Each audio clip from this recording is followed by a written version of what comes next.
Welcome to Championship Rounds Radio, your home for the latest MMA news, interviews with some of the sport's best, and expert predictions. This is Championship Rounds Radio, and this is where MMA news makes the rounds.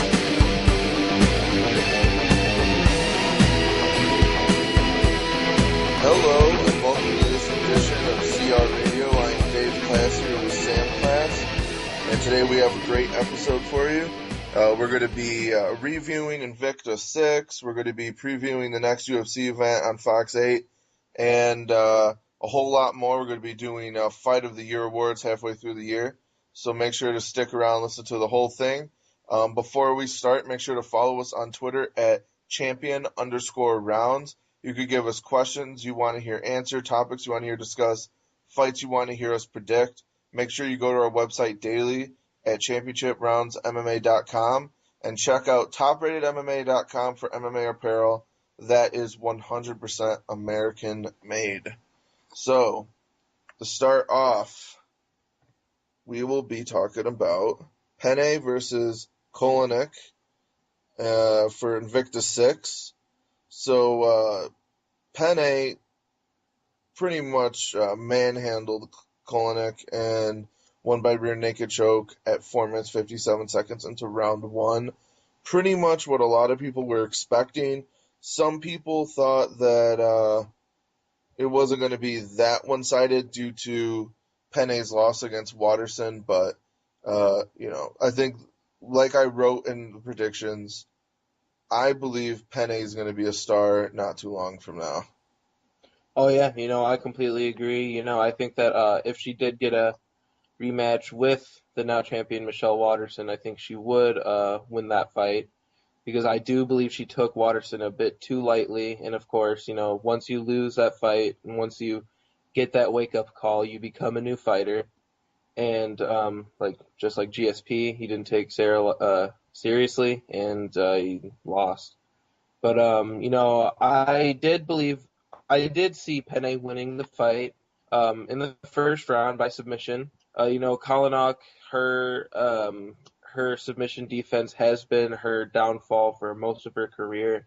She's really tough, really scrappy, always puts up a good fight. But Penne's one of the best, and I believe that she will be the best very soon. Yeah, I think she is one of those fighters that could be atop of her weight class for a really long time.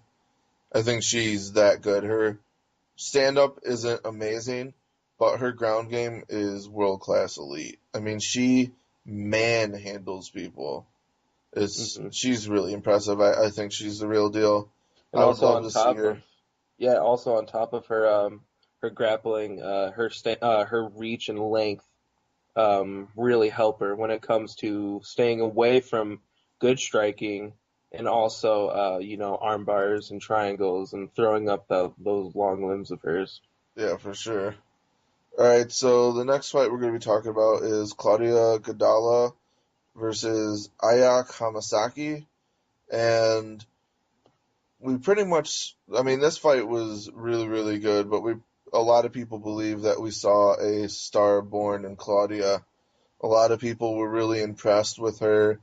Hamasaki was arguably the favorite going in, and Claudia made everyone regret thinking that for sure. From the get-go, she was taking her down, landing good punches, pretty much won everywhere the fight went. Claudia eventually won by TKO in round 3 at 3 minutes and 58 seconds. So it was a great fight, though. Yeah, actually, Hamasaki was originally supposed to fight Carla Esparza for the title. Right. But after Esparza got injured, Ayaka Hamasaki had to fight Claudia Gadelha, who was taking the fight on short notice. So that was just, another thing adding on top of it. Originally, Gadelha was supposed to fight Joanne Calderwood earlier on the card, but she stepped up and she made the most of it, and she looked superb. Yeah, so the next fight was Cyborg Justino. Most know her as Cyborg Santos, but she no longer has that name. And she defeated Marlos Kunin by absolute destruction and murder and death. Um, in round 4 at 4 minutes and 2 seconds, this fight was equivalent of me fighting my 13-year-old nephew. Pretty much, if I wanted to fight him, I'm bigger than him, stronger than him, older, wiser. I know how to fight. He looks like he doesn't. Maybe he does. Who knows? And I throw him around the room and punch him until the cops come and I get tasered to death. That's literally what it looked like. It looked like a crime scene. It looked like a person who knew how to fight extremely well, fighting someone who had never fought before and was just hoping that they didn't die until the cops got there and stopped it. That was literally what it was. Cyborg is an absolute monster, and the fact that she is that good, I don't see anyone ever beating her, ever. The Yeah, only way she could ever lose is like a freak like slip or something and someone catches her in a choke and she goes out cold. I don't know. That's it.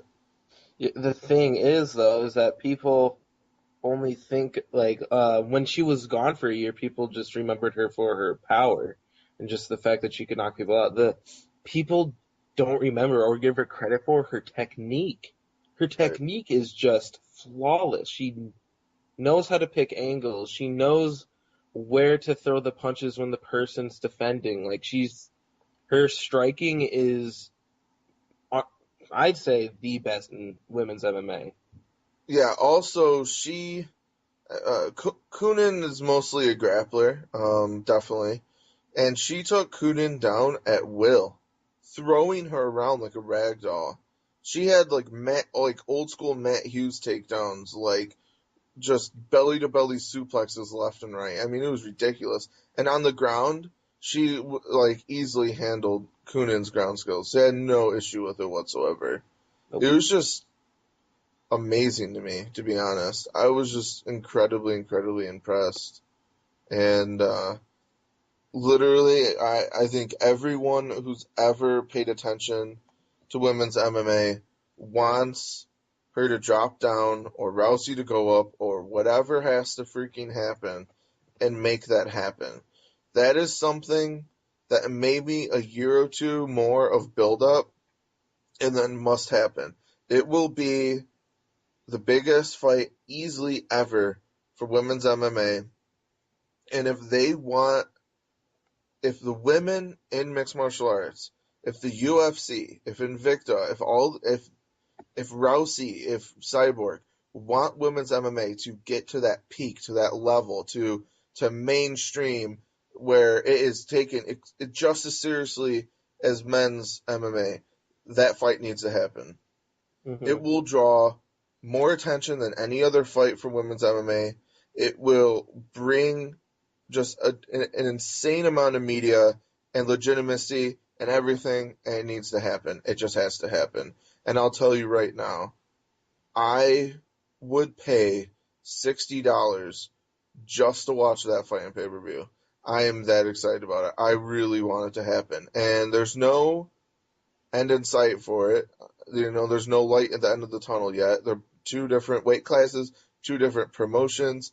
Cyborg has stated in the last pay-per-view, if you watched it several times, letting you know over and over and over again that she wants to grow with Invicta. This is her home, her house.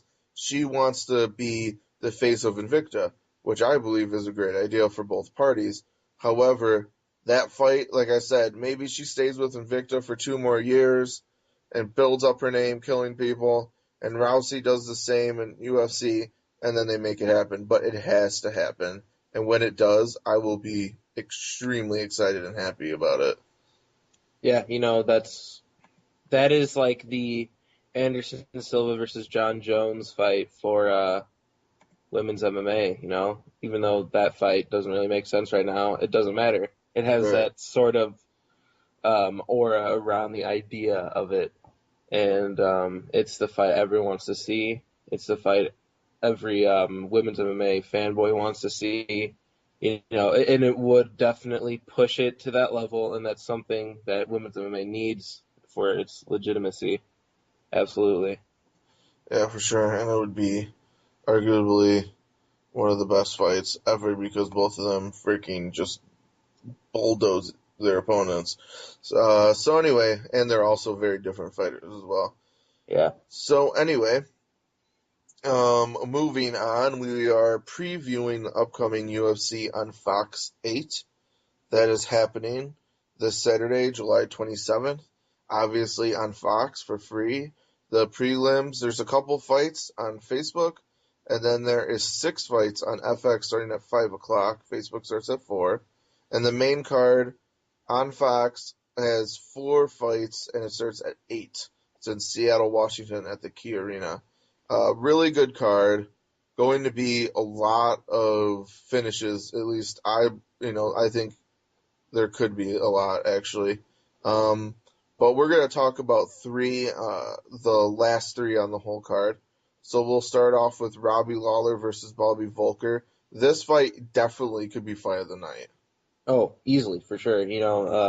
Volker always fights really fun, always comes forward, never gives up type of guy.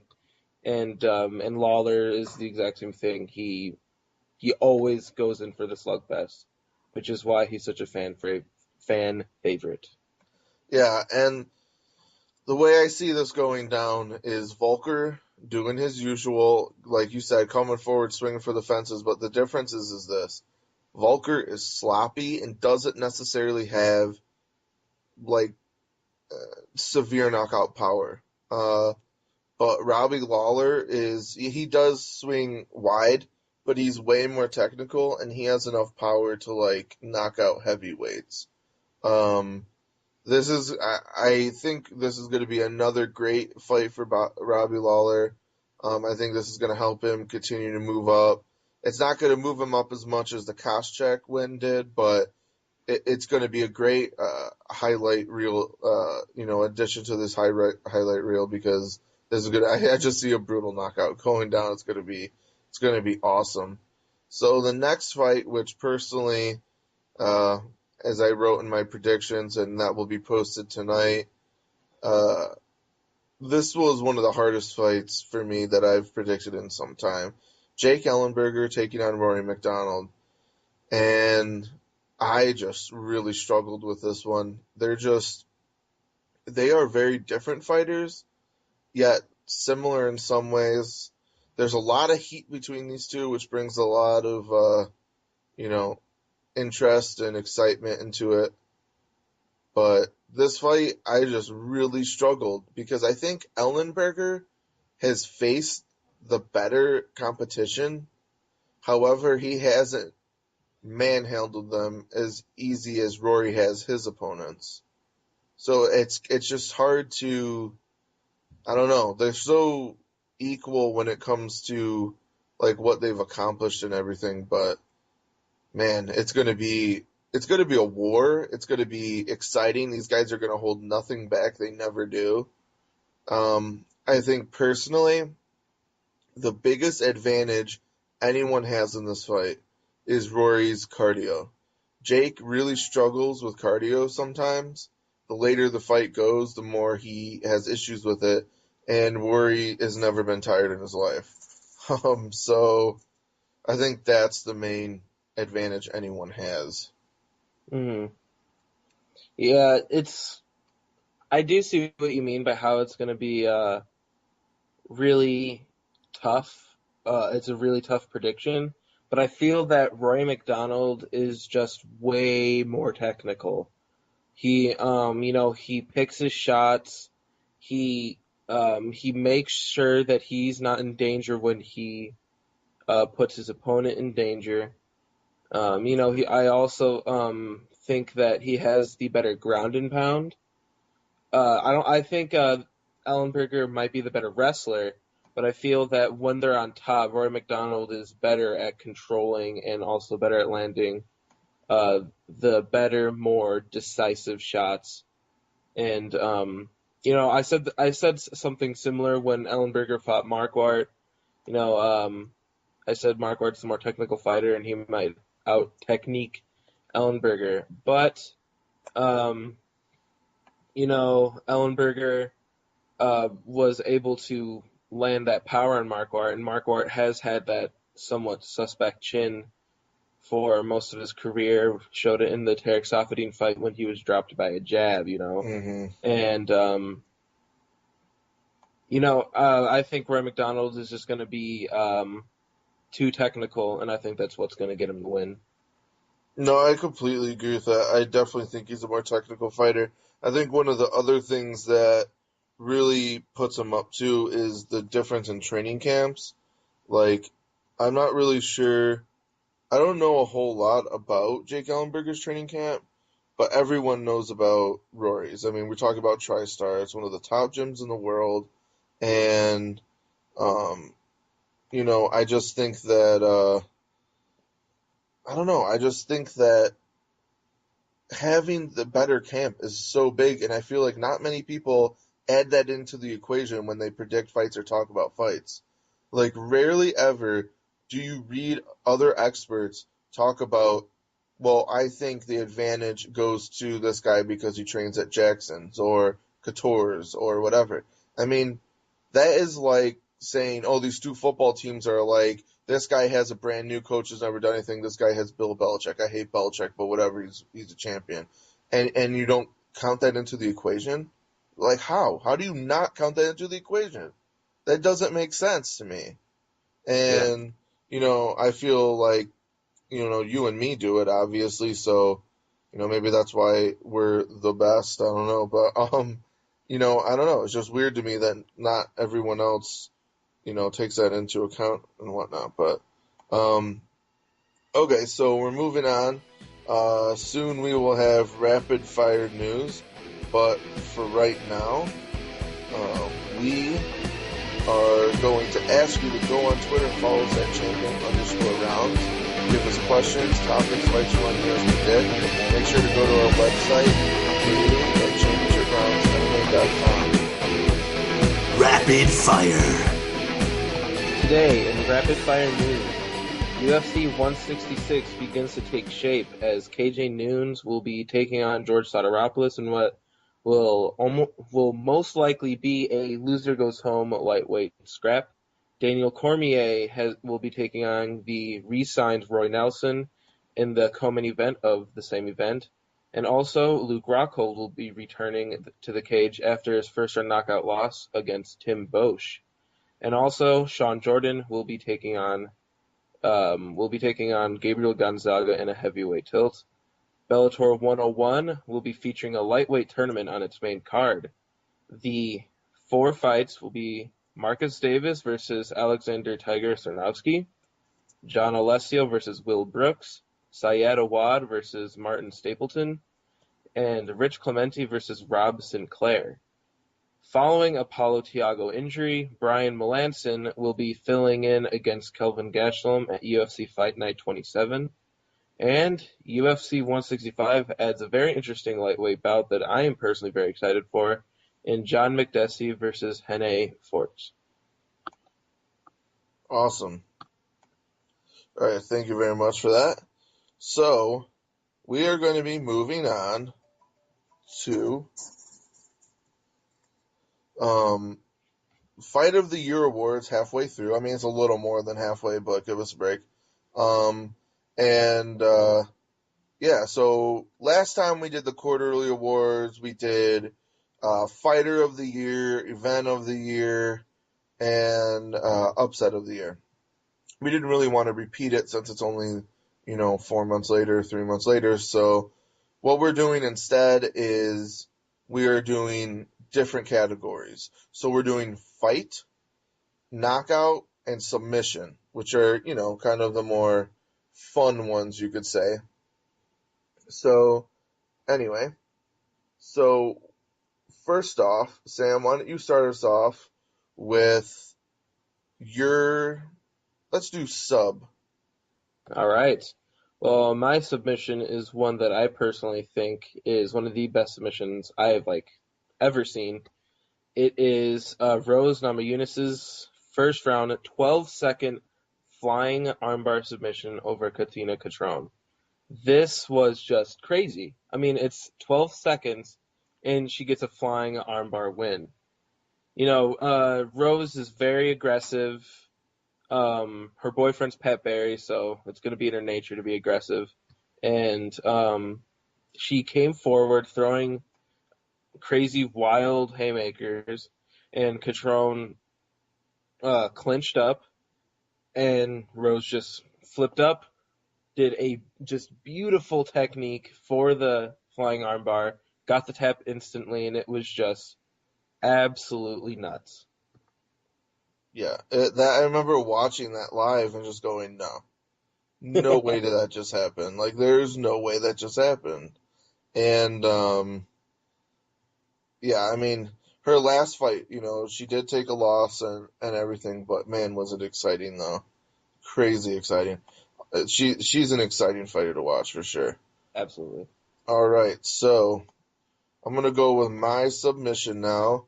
Not a whole lot of people saw it probably, even though it was free on NBC Sports. By the way, World Series of Fighting is awesome. It's free fighting. It's not very often, sadly, but it's great stuff, and they always put on great shows. So anyway, was at World Series of Fighting 3, and it was when Josh Berkman defeated John Fitch in the first round by a guillotine choke. But oh yeah, that sounds boring. It's a very common choke. It's not ultra exciting. It doesn't take a lot of technique. This is why it was awesome. First of all, it's John Fitch, who is the number one fighter in the world for defending submissions. He has the UFC record for the most submissions defended by far and away. No one comes close. So this guy, he's been in almost 30 fights. He's never been submitted.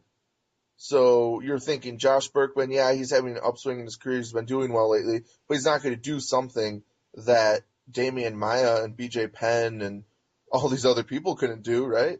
Oh, wait, you're wrong. And he gets him in a sustaining guillotine. Fitch slams him to the ground, and all of a sudden, Fitch kind of starts to go limp. But does Steve Mazzagatti step in and break up the fight? No. Berkman decides to be the ref, flips John Fitch over, stands above his knocked out body, raises his hand in victory, and that's the fight, ladies and gentlemen. I frickin' was watching that at home, and I lost my mind. I was like, oh my gosh, there's no way that just happened. You never see that. And it blew my mind, and that's when I was like, Josh Berkman's freaking awesome. That's when I decided Josh Berkman's awesome. And he's looked amazing in World Series of Fighting, but that was one of the coolest finishes I've ever seen in my life, and also really cool of him as well because he stopped the fight early because Mazzagatti was apparently going to let Fitch die. So that was cool too.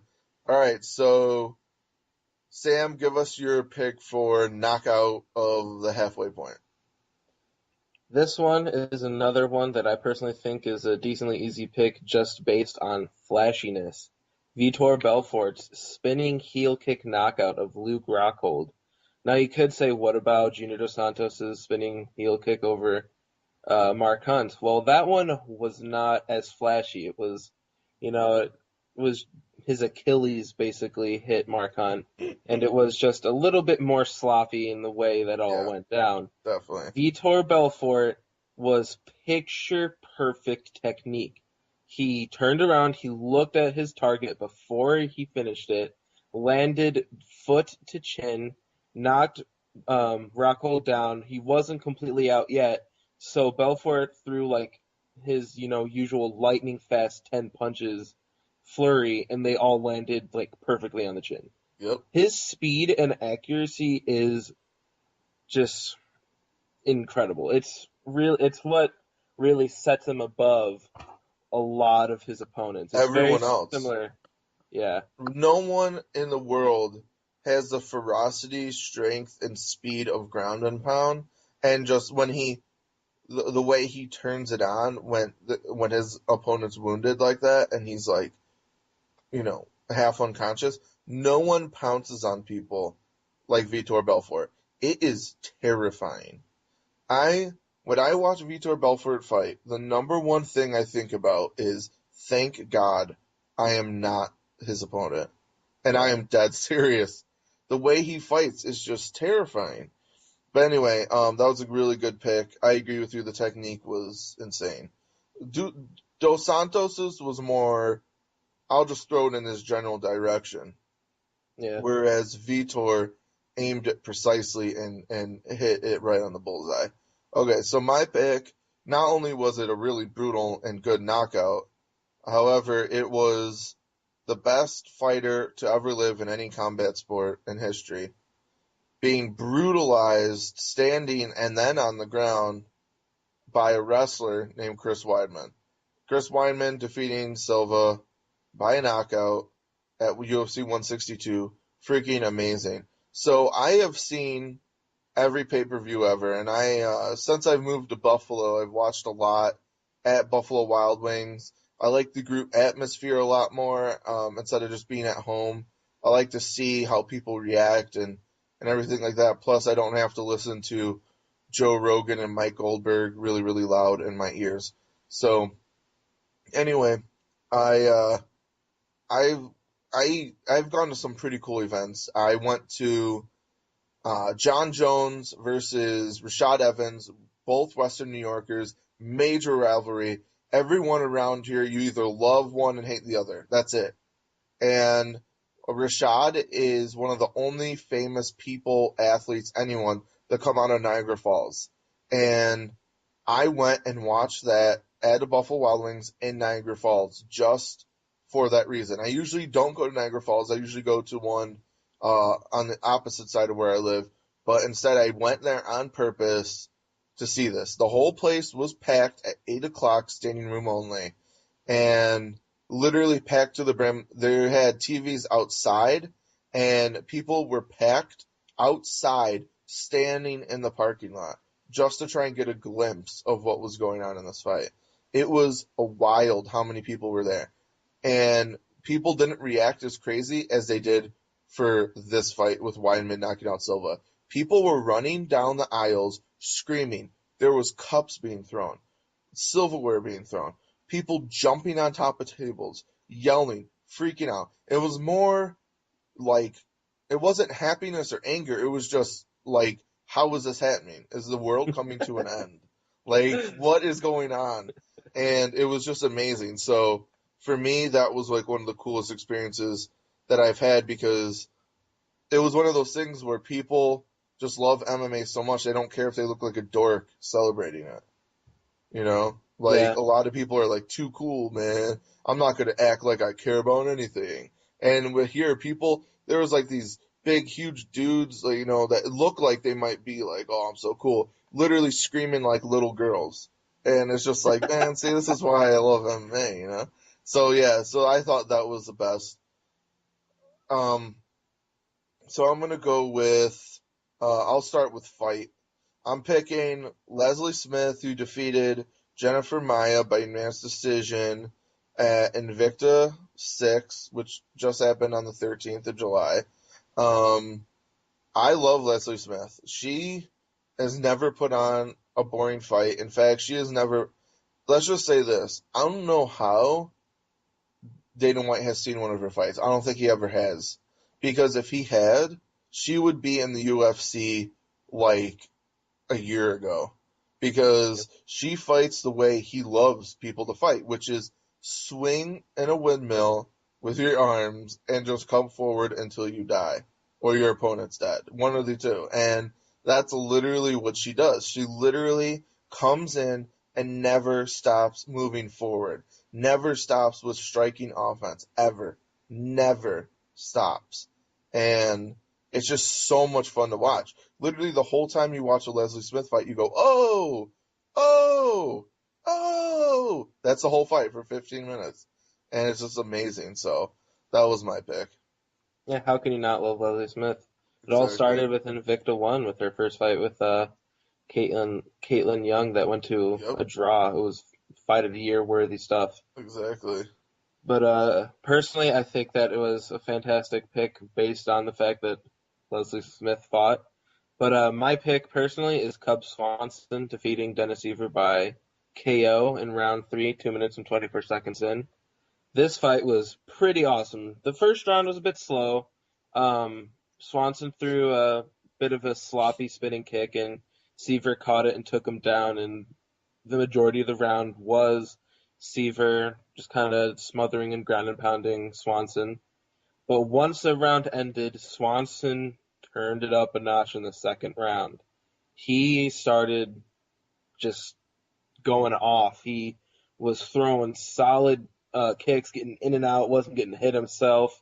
He threw an uppercut that landed hard on Siver. Siver got visibly hurt, and he tried to cover that up with a takedown attempt. But when he went for that takedown attempt, Swanson threw one of the most beautiful judo throws I've ever seen, where he put his leg around Dennis Siver's and just flipped him over, knocking all the wind out of Dennis, and he like flew through the air. Beautiful stuff. And then after that, he went straight into mount, controlled him beautifully. That's one of the things that, personally, I think that people don't give Swanson enough credit for is his top control. His top control is absolutely amazing.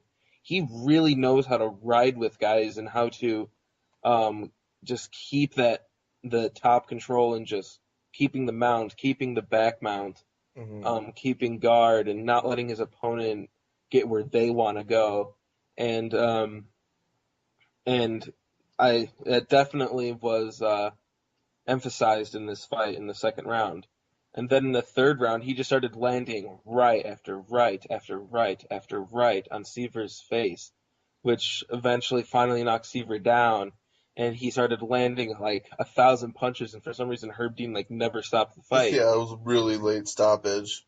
It was weird because Siver like wasn't like defending or anything, and Swanson had to twice put his arms up to Herb Dean saying, "Are you gonna stop it?"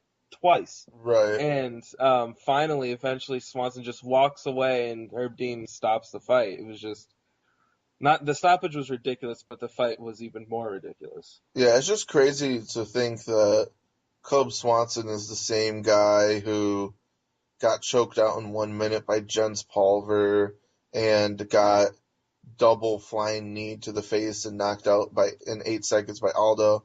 Not saying that like anyone else could have defeated Aldo or anything, but he's just evolved so much. Even since coming to the UFC, he's just become like an elite contender. It's awesome. Very elite contender. Well, we thank you for listening to this episode. And for Sam Class, this is Dave Class. And remember to come back daily to ChampionshipRoundsMMA.com and save Olympic wrestling. Thank you for listening to Championship Rounds Radio. Make sure to follow them on Twitter at champion_rounds to ask them questions to be answered in next week's show. And make sure to tune in next week for more Championship Rounds Radio.